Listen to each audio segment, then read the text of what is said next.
ส้มที่นี่แห้งโอ้ยได้มึงแบบขนาดให้กองเงินหนูสาวมานอนเลยเนาะคุณบ่าว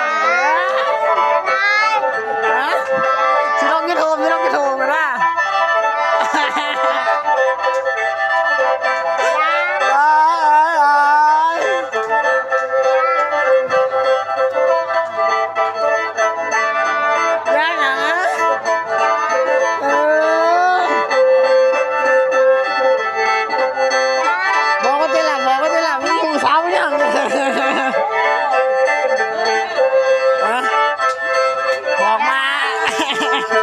บอกกัน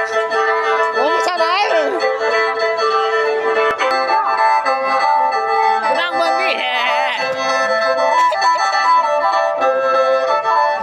กูจะกล่องไอ้เจ้าล่ะ